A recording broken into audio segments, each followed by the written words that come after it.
The recruitment officer stared at me like I had just vomited acid onto his pristine desk. "You want to enroll," he said, his 3 eye stalks quivering with what I could only assume was barely suppressed laughter, "in the Galactic Defense Academy."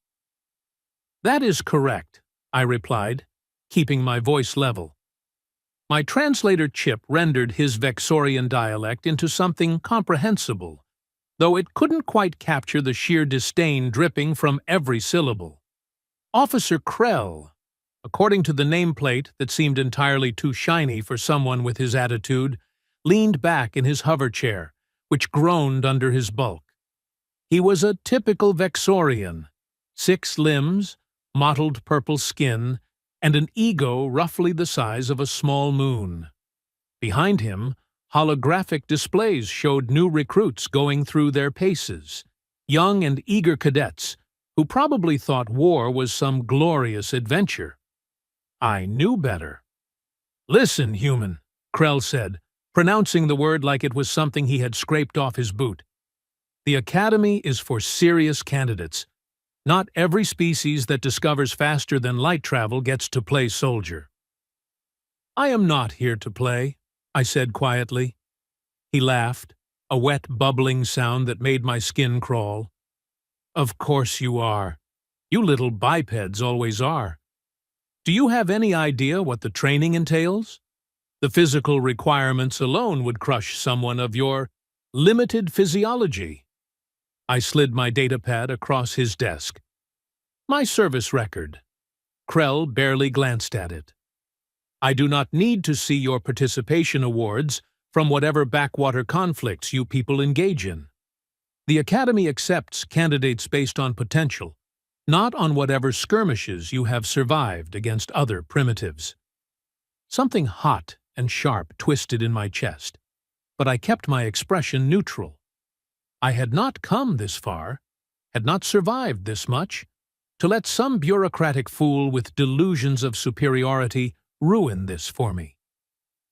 "I served 8 years in the Terran Colonial Marines," I said, each word carefully measured. 4 tours, Battle of Proxima Station, the Siege of New Harmony, the Kepler Offensive. I have 43 confirmed kills, 7 medals of valor, and I led my unit through situations that would make your training simulations look like a pleasant afternoon. Krell's eye stalks finally focused on the datapad. His expression, which I was learning to read despite our species' vast differences, shifted from amused condescension to mild irritation.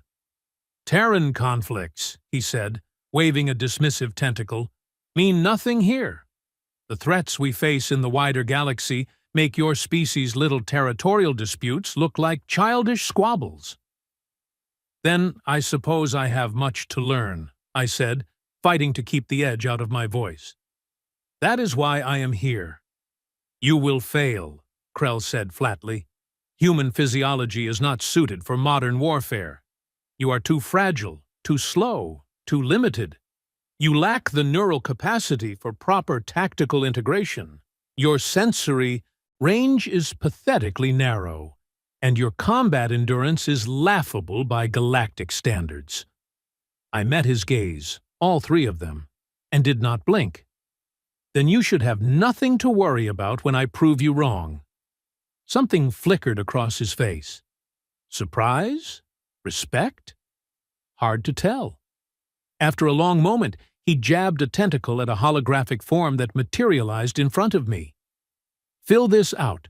Report to intake processing at dawn cycle. Bring nothing except what is on the approved list. You will be assigned quarters, equipment, and a training cohort. You will address all instructors as Sir or Madam, regardless of their rank. You will follow every regulation, every protocol, every order without question or hesitation. Understood? And human?" Krell leaned forward, his eye stalks converging on me with unsettling intensity. "When you wash out, and you will wash out, do not come crying to me about unfair treatment or discrimination. The Academy does not care about your feelings. It cares about producing warriors capable of defending the Galactic Collective. If you cannot meet that standard, you do not belong here. I will meet the standard, I said, standing and gathering my things. I have met it before. As I left his office, I heard him mutter something in Vexorian that my translator did not catch. Probably for the best. The walk back to my temporary housing gave me time to process what I had just signed up for. The Academy was legendary, the premier military training institution in known space, producing the elite forces that protected hundreds of worlds and thousands of species. Getting in was difficult. Surviving it was harder. And doing it as a human? According to everyone I had spoken to, it was impossible. Our species was too new to the galactic stage, too primitive, too underdeveloped. We had only achieved faster-than-light travel 20 years ago, and even that was thanks to stumbling across derelict Forerunner technology. In galactic terms, we were infants, barely worth noticing, which made the looks I got as I walked through the Academy grounds even more pronounced. A group of Thexian cadets, tall, crystalline beings who communicated through light pulses, stopped their conversation to stare at me.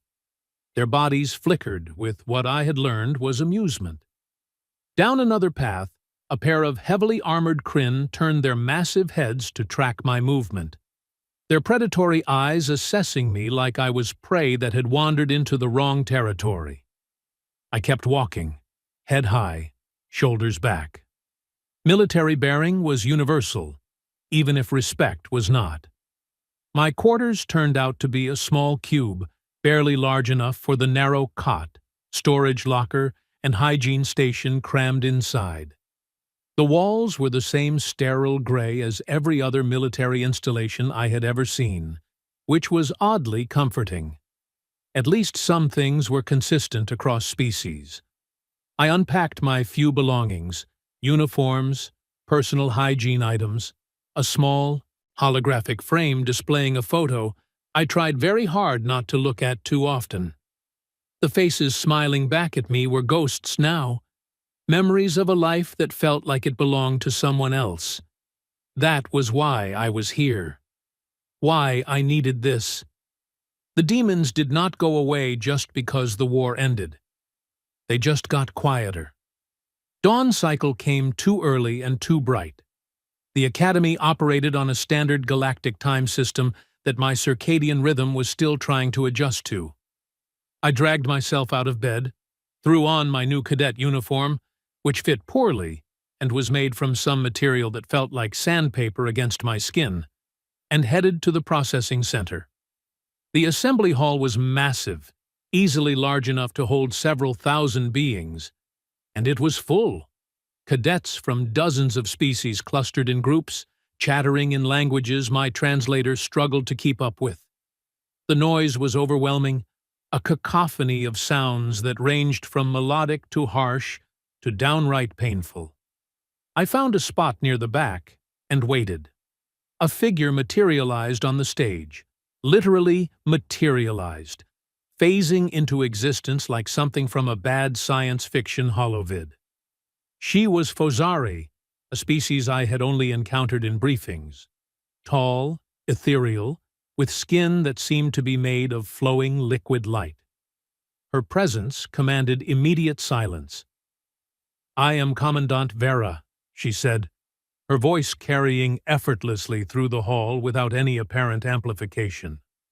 "You are here because you believe you have what it takes to become defenders of the Galactic Collective. You are wrong." That got everyone's attention. "Most of you will fail," Vera continued, her luminous eyes scanning the crowd. "You will fail because you are not strong enough, not smart enough, not dedicated enough. You will fail because when the pressure becomes too great, you will break.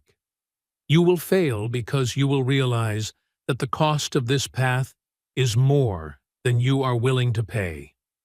She paused, letting her words sink in. "Those of you who do not fail will be forged into something greater than yourselves." You will become the thin line between civilization and chaos. You will face horrors that most beings cannot imagine.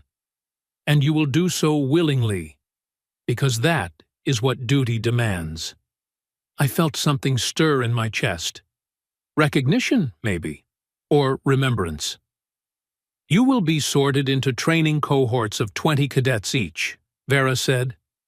These will be your squad mates, your competition, and your family for the duration of your time here. Their success or failure will affect your own. Learn to work together, or wash out together. Holographic displays flickered to life throughout the hall, showing cohort assignments. I scanned quickly, finding my name listed under Cohort 47. I committed the other names to memory. Threx, Una, Brace, Quillin, among others I could not pronounce yet. Report to your assigned instructors immediately, Vera commanded. Training begins now. The hall erupted into controlled chaos as cadets moved toward their designated areas. I followed the holographic markers to Training Ground 47, where a knot of beings was already gathering. They were an eclectic mix. The tallest stood nearly 3 meters, a heavily scaled Drakthor, whose species was famous for their berserker warriors. The smallest barely reached my waist, some kind of insectoid whose name I had not learned yet. The rest fell somewhere in between, a rainbow of shapes, sizes, and evolutionary paths, and all of them stopped talking when they saw me. "A human?" one of them said, a sleek, feline-looking creature with silver fur and way too many teeth. They let a human into the academy? Apparently standards have dropped, another muttered, this one covered in chitinous plates that clicked when he moved. I ignored them, taking my place in the formation. Rule number 1 of being the outsider. Never let them see you react. Our instructor arrived moments later, and I immediately revised my opinion of Officer Krell as the most intimidating being I had met since coming here. Sergeant Vorn was a Kryn, one of the apex predator species, standing well over 2.5 meters of pure muscle, claws, and barely restrained violence. His species had evolved on a death world where everything was trying to kill everything else, and it showed. Cohort 47, Vorn growled, his voice like grinding stone. You are mine for the next 16 weeks. I will break you down and rebuild you into something useful, or I will send you home in pieces. I do not care which. He began pacing in front of us, his clawed feet leaving gouges in the training ground surface. The Academy does not believe in coddling. You will be pushed beyond your limits. You will discover that your limits were illusions. You will curse my name, hate my existence, and dream of my painful death. This is normal. This is expected. This is part of the process. Vorn stopped directly in front of me, leaning down until his scarred snout was centimeters from my face. His breath smelled like raw meat and violence. "And what do we have here?" he said, not quite a question. "A little pink mammal. Tell me, human, do you have a name, or should I just call you Meat?" "Cadet Rena Stark, sir," I said, keeping my eyes forward and my voice steady. "Stark," Vorn repeated, tasting the syllables. "Interesting. And tell me, Cadet Stark, what makes you think you belong here?" "I earned my place, sir." "Earned?" Vorn chuckled, a sound like rocks tumbling down a mountainside. "You hear that, cadets? She earned her place. I am sure that will be of great comfort when she collapses during the first endurance run." Laughter rippled through the cohort. I kept my expression neutral. "We shall see," Vorn said, straightening up. "Physical assessment begins in 10 minutes. Full combat gear. Anyone who finishes in the bottom quartile runs it again. Anyone who cannot complete it at all is removed from the program immediately. Questions?" Silence. "Good. Gear up. Move." The locker room was a testament to the galaxy's biological diversity. Equipment racks held armor and gear designed for species ranging from aquatic to gaseous, from those who breathed oxygen to those who required sulfur compounds. Finding gear that fit my comparatively average humanoid frame was surprisingly easy. The armor itself was impressive. Adaptive nanomesh that could adjust to different environments, integrated heads-up display, climate control, and enough built-in technology to make my old colonial marine gear look like children's toys. It was also heavy as hell, easily adding 20 kilos to my frame. I was still adjusting the chest plate when the feline cadet from earlier sauntered over. Up close, I could see that her fur had a metallic sheen, and her eyes were a disturbing shade of gold. "You should quit now," she said casually, examining her claws. "Save yourself the embarrassment." "Thanks for the advice," I replied, not looking up from the armor clasps. "I am serious. Humans are not meant for this. You are going to get hurt, or worse, you are going to get one of us hurt, trying to compensate for your weakness." I finally looked at her. "What is your name, cadet?" She blinked, surprised. "Scylla." "Well, Scylla, I appreciate your concern, but I did not come here to quit. I came here to become the best. If you have a problem with that, take it up with the Commandant." Something flickered in her eyes. Respect? Anger? Hard to tell. "Your funeral," she said, turning away. But I caught the hint of a smile on her face. The endurance course was designed to test every physical capability imaginable. It started with a 10-kilometer run across varied terrain, sand, mud, water, and several sections that seemed to defy gravity. Then came obstacle courses that required climbing, crawling, jumping, and what I could only describe as controlled falling. After that, strength tests, agility challenges, and finally a combat simulation that pitted us against holographic enemies while wearing full gear. It was brutal. Halfway through the run, my lungs were burning. 3/4 through, my legs were screaming. By the time I hit the obstacles, every muscle in my body was staging a rebellion. But I did not stop. I had run further, fought longer, survived worse. Pain was just information. Exhaustion was just a state of mind. I could push through. Around me, other cadets were pulling ahead or falling behind. The Drakthor, whose name I learned was Threx, moved like a mountain given motion, slow but utterly unstoppable. Scylla flowed through the course with liquid grace, her species' natural agility making the obstacles look trivial. Others struggled, their various physiologies working for or against them depending on the challenge. I fell somewhere in the middle of the pack, which was better than I had feared, but not as good as I had hoped. The combat simulation was where things got interesting.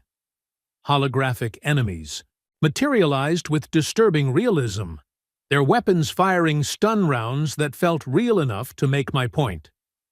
The scenario was simple. Defend a position against overwhelming odds while protecting a simulated civilian. I took cover behind a barrier, assessing the situation. 12 enemies, multiple approach vectors, limited ammunition. Standard stuff. Except my cohort members were panicking. "They are flanking!" someone shouted. "Too many targets!" another yelled. I tuned them out, focusing on the problem. Prioritize threats, maximize cover, control the engagement angles. "Scylla!" I barked. "High ground, left side, suppressing fire." She hesitated for half a second, then moved. Her natural climbing ability got her into position quickly. "Threx! Center mass! You are our anchor!" The massive Drakthor grunted, but held position, his thick hide absorbing hits that would have dropped lighter cadets. "Everyone else, staggered positions, overlapping fields of fire. Move!" For a moment, nobody responded. Then, slowly, they began following my directions. We lost the simulation. Too much initial chaos, too little coordination. But we held out longer than we should have, and that got Sergeant Vaughn's attention. "Interesting," he said, examining the performance data on his datapad. "Very interesting. It seems our little human has some command experience." I said nothing, standing at attention despite every muscle screaming for rest. "Or perhaps," Vaughan continued, circling around me like a predator sizing up prey, "she simply has a big mouth and likes giving orders. We shall see which it is." He addressed the entire cohort. Performance was pathetic. Half of you would be dead in a real engagement. The other half would wish they were. Stark! "Sir, you seem to think you can lead. Tomorrow, you will have that opportunity. You are now Cohort 47's acting squad leader. If they fail, you fail. If they succeed, you succeed. Let us see how much of a team player you really are." My stomach dropped, but I kept my voice steady. "Yes, sir." As the cohort dispersed toward the showers and mess hall, I caught Sila's eye. She was smirking. "Congratulations," she said. "You just made yourself the most hated person in the unit." "Story of my life," I muttered. She laughed, and I realized it was the first genuinely friendly sound I had heard since arriving at the academy. Maybe, just maybe, this would not be completely terrible. The first week as squad leader taught me that getting shot at by enemy combatants was significantly less stressful than managing 19 egos from across the galaxy. "You cannot be serious," Quillen hissed at me during our third day of tactical exercises. He was a Sarath, serpentine, and covered in iridescent scales that shifted colors with his mood. Right now, they were a deep, angry red. "You want me, a reconnaissance specialist, to take point position? I want you in a position where your thermal sensing gives us advance warning," I corrected, pulling up the tactical map on my wrist display. "Your species can detect heat signatures through solid barriers. That makes you our early warning system, not our scout." "That is not how we operate," Quillen insisted. "That is not how you operated," I said firmly. "Now you operate as a cohesive unit, which means using everyone's abilities strategically instead of just throwing bodies at problems." He made a sound like steam escaping a valve, but he moved to his assigned position. Small victories. The real problem was not the combat simulations or the physical training. I could handle those. My body remembered the patterns even if it complained about the execution. The problem was that nobody wanted to take orders from the species everyone considered Galaxy's newest and least impressive addition. Except the simulations did not care about species pride, and neither did Sergeant Vaughan. "Cohort 47, Vaughan announced on our 7th day, his voice carrying across the training ground with that special quality that made everyone snap to attention. "You have disappointed me consistently. Your teamwork is abysmal. Your tactical awareness is non-existent. Your combat effectiveness would embarrass a civilian militia." He paused, letting that sink in while we stood in formation under the artificial sun that bathed the academy grounds in uncomfortably bright light. "Therefore, you will participate in the gauntlet." A collective groan rippled through our ranks. Even I, with my limited knowledge of academy traditions, had heard about the gauntlet. It was a 72-hour continuous combat exercise that combined every nightmare scenario the instructors could devise into one extended hell. "The gauntlet will test everything you have learned and expose everything you have failed to master," Vaughan continued. "You will face hostile environments, simulated combat, rescue operations, and scenarios designed specifically to exploit your weaknesses. You will do this as a unit, or you will fail as a unit. Scylla leaned slightly toward me, keeping her voice barely above a whisper. Last year, 3 cohorts did not complete it. 1 had to be medically evacuated. Cadet Scylla! Vorn's head snapped in our direction. Do you have something to share with the group? No, sir. Excellent. Then you can volunteer to carry the communications equipment for the entire exercise. Extra 20 kilos should help you focus. Scylla's ears flattened against her skull, but she did not protest. You deploy at sunset, Vorn said. Stark, my office, now. I followed him across the training ground to a prefabricated structure that served as his command post.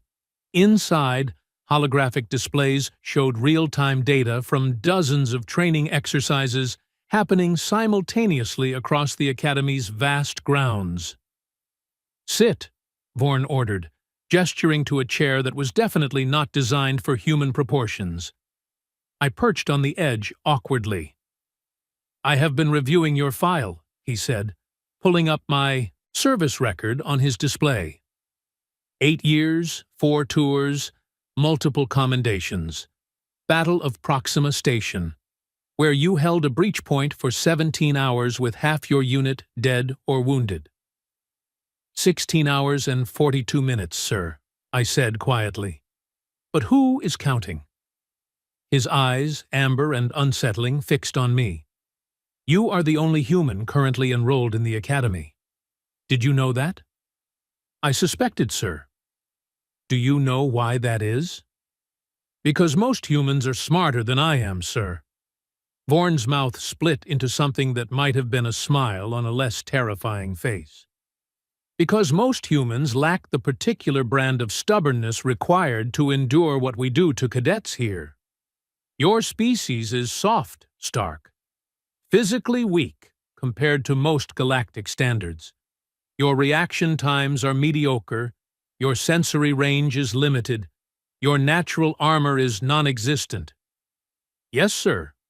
I had heard this speech in various forms from at least a dozen people since arriving.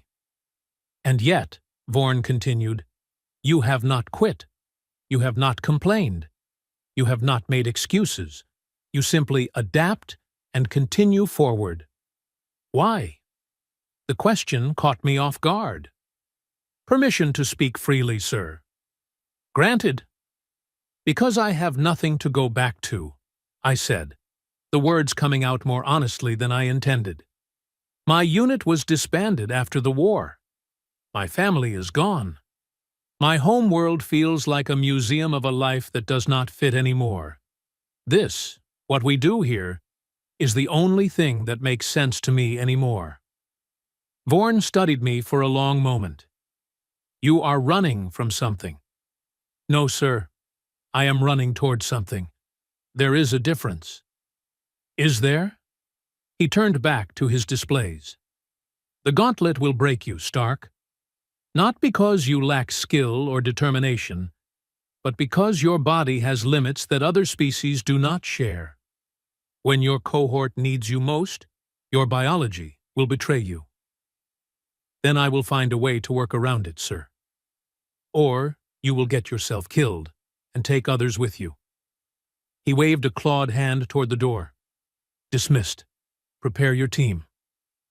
I stood, saluted, and left before he could see the doubt creeping into my expression. Sunset came too quickly and brought with it the kind of nervous energy that preceded every major operation I had ever participated in. The cohort assembled at the deployment zone, checking gear and trying not to think too hard about the next 3 days. Listen up, I called out, pulling them into a tight circle. I know most of you think I am unqualified to lead this unit. You might be right. But for the next 72 hours, I am what you have got. So we are going to make this work. How inspiring, muttered Brace, a stocky Vorlian whose species resembled ambulatory boulders. Our fearless leader admits she is incompetent. I did not say incompetent, I corrected.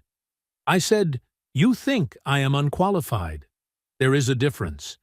I have led combat operations. I have kept people alive under fire.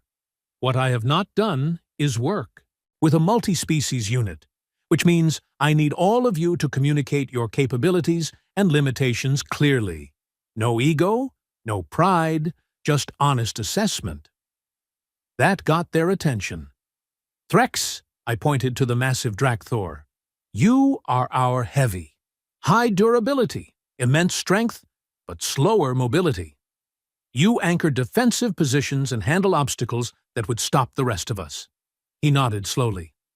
Scylla, you are fast, agile, and have excellent situational awareness. You are our scout and rapid response. Quillen, thermal sensing makes you point detection. You spot threats before they spot us. I went through the entire roster, identifying each member's primary role based on what I had observed during training. Some looked surprised that I had been paying attention. Others looked skeptical that I could make it work.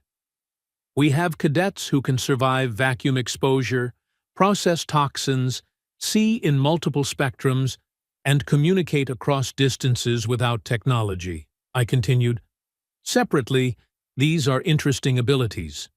Together, they make us dangerous. The gauntlet is designed to break individual cadets. It is not designed to handle a unit that actually functions as a team. And what is your role? Scylla asked. What does the fragile human bring to this formation? Fair question. I keep you alive, I said simply. I have done this before. I know how to read a battlefield, how to prioritize threats, how to make the hard calls when everything is falling apart. You bring the physical capabilities. I bring the experience. Deal? Silence stretched for several heartbeats. Then Threx rumbled, Deal. One by one, the others nodded or voiced agreement. Even Quillen, though his scales remained a dubious orange color. Good, I said. Now let us go survive the unsurvivable. The gauntlet started deceptively simple. A 10-kilometer forced march through varied terrain while carrying full combat loads. Easy enough, or it would have been if the instructors had not decided to spice things up with simulated artillery strikes, randomly generated obstacles, and environmental hazards that ranged from flash floods to toxic gas clouds. 3 hours in, we lost our first cadet. Plex, an insectoid whose name I could finally pronounce correctly, stepped wrong during a river crossing and broke 2 of his 6 legs. The medics extracted him immediately, and just like that, we were down to 19. Keep moving, I ordered, though my own legs were starting to protest the pace. We cannot help him now. The march transitioned into urban warfare scenarios. Holographic buildings materialized around us, complete with simulated civilians, enemy combatants, and enough chaos to make my old squad leader weep with nostalgia. Contact! Left side! Quillen hissed, his thermal sensors picking up heat signatures through a wall. Suppressing positions, I called out. Threx, breach that door. Scylla, high cover. Everyone else, controlled advance. Watch for civilians. The firefight was brief but intense. Stun rounds hit like sledgehammers even through armor. I took one to the shoulder that spun me halfway around and left my arm numb for precious seconds. But we cleared the building with 0 civilian casualties and all enemy combatants neutralized. The tactical display updated, showing our performance metrics climbing into acceptable ranges. Not bad, Scylla said, checking her ammunition counter. For primitives. I will take that as a compliment, I replied, trying to work feeling back into my shoulder. The scenario shifted again. Now we were in a zero-gravity environment, responding to a hull breach on a simulated space station. Half the cohort had experience with vacuum operations. The other half, myself included, had to adapt quickly or die virtually. Tether points every 3 meters, I ordered, my voice distorted by the helmet comm system. Nobody goes anywhere without redundant safety lines. Brace, you are on structural repair. Yuna, help him. Yuna was a Liquaran, able to alter her molecular density at will. In zero gravity, she could compress herself down and slip through tiny gaps that would stop anyone else. She and Brace made quick work of the emergency patches, but the scenario was not about repairs. It never was. Multiple hostile signatures, Quailen reported. They are using the breach as an entry point. Of course they were.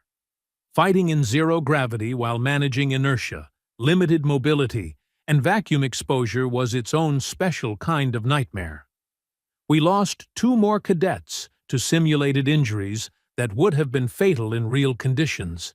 17 left. The hours blurred together. Day became night, became day again, and the scenarios just kept coming. Hostage rescue, biological contamination, defending against overwhelming odds, each one designed to find our breaking point and then push past it. I lost track of how many times I wanted to quit. How many times my body screamed that it could not possibly continue. How many times I watched cadets with superior physiology and capabilities handle situations with ease that left me gasping and struggling. But quitting was not an option. It had never been an option. "Stark," Silas said during our brief rest period on hour 48, "you look terrible." "Thanks," I managed, forcing down a nutrient pack that tasted like recycled sadness. "You are not exactly radiant yourself." She laughed tiredly. "I thought humans were supposed to be tough. Your entertainment media certainly suggests it." "Entertainment media lies," I said. "We are fragile, short-lived, and absurdly easy to kill. What we are good at is being too stubborn to acknowledge when we should stop." "Clearly," she paused. "Why did you really come here? And do not give me that line about having nothing to go back to.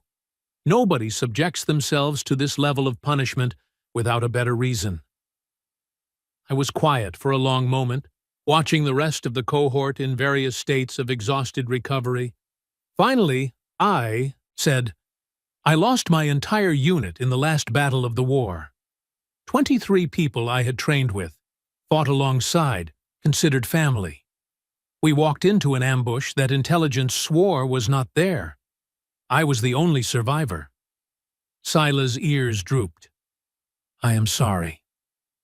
I kept asking myself why I lived when they did not. What made me special or different or worthy of survival? I never found an answer. I crushed the empty nutrient pack. So I decided if I was going to keep living, it better mean something. Being here, learning from the best military minds in the galaxy, becoming someone who could actually make a difference in future conflicts, that means something. Or it just means you have a death wish and are too proud to admit it. That too, I acknowledged. The final 24 hours of the gauntlet were designed to completely shatter whatever remained of our cohesion and willpower. Sleep deprivation, constant combat, scenarios that had no good solutions, only bad ones and worse ones. We were down to 15 cadets when the final scenario activated. Extraction mission, the tactical display informed us. Hostile territory, civilians in danger, limited time, overwhelming enemy force. You will fail. "Excuse me?" I said to the empty air. "This scenario is unwinnable," the display continued cheerfully. "It exists solely to teach you how to make impossible choices. Good luck." Fantastic. I pulled up the mission parameters. 6 civilians trapped in a fortified position, at least 40 enemy combatants between us and them, and a hard extraction deadline of 30 minutes. Oh, and our communications were jammed, our heavy weapons were malfunctioning, and we had multiple wounded. "This is ridiculous," Brace growled. "Nobody could complete this." Then we will be the first, I said, my mind already racing through options. Quillen, heat signature analysis. Where are their heaviest concentrations? Main entrance and western approach, he reported. Eastern side is lighter, but it is exposed with no cover. Threx, can you make us cover? The big Drakthor studied the terrain, then nodded slowly. There are structural elements I can reposition. It will be loud. Loud is fine. Loud is a distraction. I pointed to the map. Threx creates cover on the eastern approach while making as much noise as possible. That pulls their attention. The rest of us hit the western side fast and hard while they are repositioning. Scylla, you are on speed rescue. Get in. Get the civilians. Get out. Everyone else provides suppressing fire and creates an exit corridor. That is insane, someone said. That is the point, I replied. They expect us to fail, which means they expect conventional tactics. We give them chaos instead. It should not have worked. By every tactical measure, it was a terrible plan built on hope and desperation.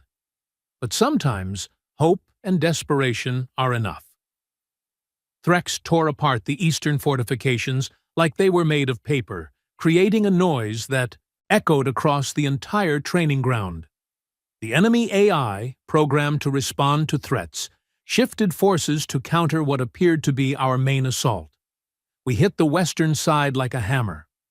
Scylla moved so fast she was barely visible, a silver blur that reached the civilians and began herding them toward the extraction point.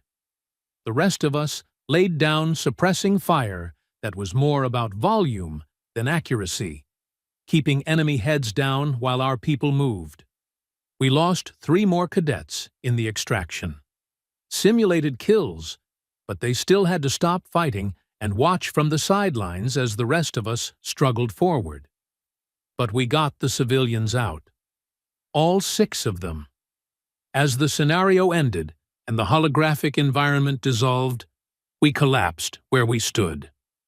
12 cadets left out of 20. Exhausted, battered, but alive. Sergeant Vorn materialized on the training ground, studying his datapad with an expression I could not read. Cohort 47, he said finally, you have completed the gauntlet. Your performance was adequate. Coming from Vorn, that was practically a glowing review. You lost 8 members, which is higher than I prefer, but lower than I expected given your squad composition. Your tactical flexibility improved significantly under pressure.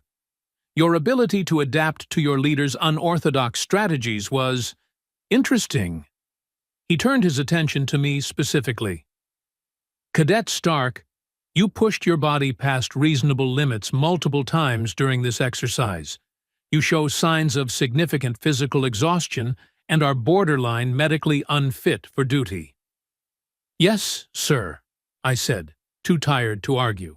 You also kept your unit focused, made difficult decisions under pressure, and achieved objectives that the scenario designers believed were impossible.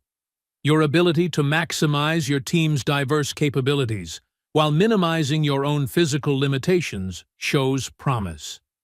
Was that praise? I honestly could not tell. All of you, medical evaluation immediately, then 72 hours recovery leave. After that, we begin advanced tactical training. Vorn's expression might have softened slightly, though it was hard to tell on a face designed by evolution to terrify prey species. You have proven you can survive basic training. Now we find out if you can become actual warriors. As we limped toward the medical facility, Scylla fell into step beside me. You know, she said, when you first arrived, I thought you would wash out in a week. I may have been wrong. May have been? I am not ready to fully admit it yet. Give me time. I laughed, which hurt more than it should have. Fair enough. For what it is worth, She continued more seriously, "You are not a terrible leader, for a human. High praise from someone who still calls me primitive. I call everyone primitive. Do not take it personally." She paused. "Also, that thing you said about your unit, about losing everyone, I understand that more than you might think. My world was conquered when I was young. The academy is not just about becoming a warrior. Sometimes it is about finding a new purpose when the old one is taken from you." "Then I suppose we both chose well," I said quietly. The medical facility processed us efficiently, treating various injuries that ranged from minor to moderately concerning. My own assessment was not great. Severe muscle strain, early signs of stress fractures in both legs, and exhaustion so profound that the medical AI suggested sedation for forced rest. I declined the sedation. Sleep would come when my body finally gave up arguing with my mind. Back in my quarters, I collapsed onto the narrow cot and stared at the ceiling. Somewhere in the academy complex, dozens of other cohorts were going through their own versions of hell. Some would succeed. Many would fail. I thought about Officer Krell and his certainty that I would wash out. About every skeptical look, every dismissive comment, every assumption that humans were too weak, too slow, too limited to belong here. Maybe they were right about the biology. Human physiology was objectively inferior to most galactic species in measurable ways. But biology was not destiny. We adapted. We learned. We overcame. That was what humanity had always done, from the moment our ancestors climbed down from trees and decided to walk upright into an uncertain future. And I would be damned if I was going to be the one who proved we did not belong among the stars. My datapad chimed with a message. I almost ignored it, but something made me check. It was from Commandant Vera. "Cadet Stark, your performance in the gauntlet was noted. Continue as you have begun. The galaxy needs warriors who can think as well as fight. Do not disappoint me." I read it 3 times before I allowed myself to believe it was real. Then I closed my eyes and let exhaustion finally claim me. Outside my window, the academy continued its endless cycle of breaking and remaking those who dared to defend the collective. Somewhere in that chaos, I had found something I thought I had lost with my unit. Purpose, belonging, a reason to keep fighting. And maybe, just maybe, proof that humanity belonged here after all.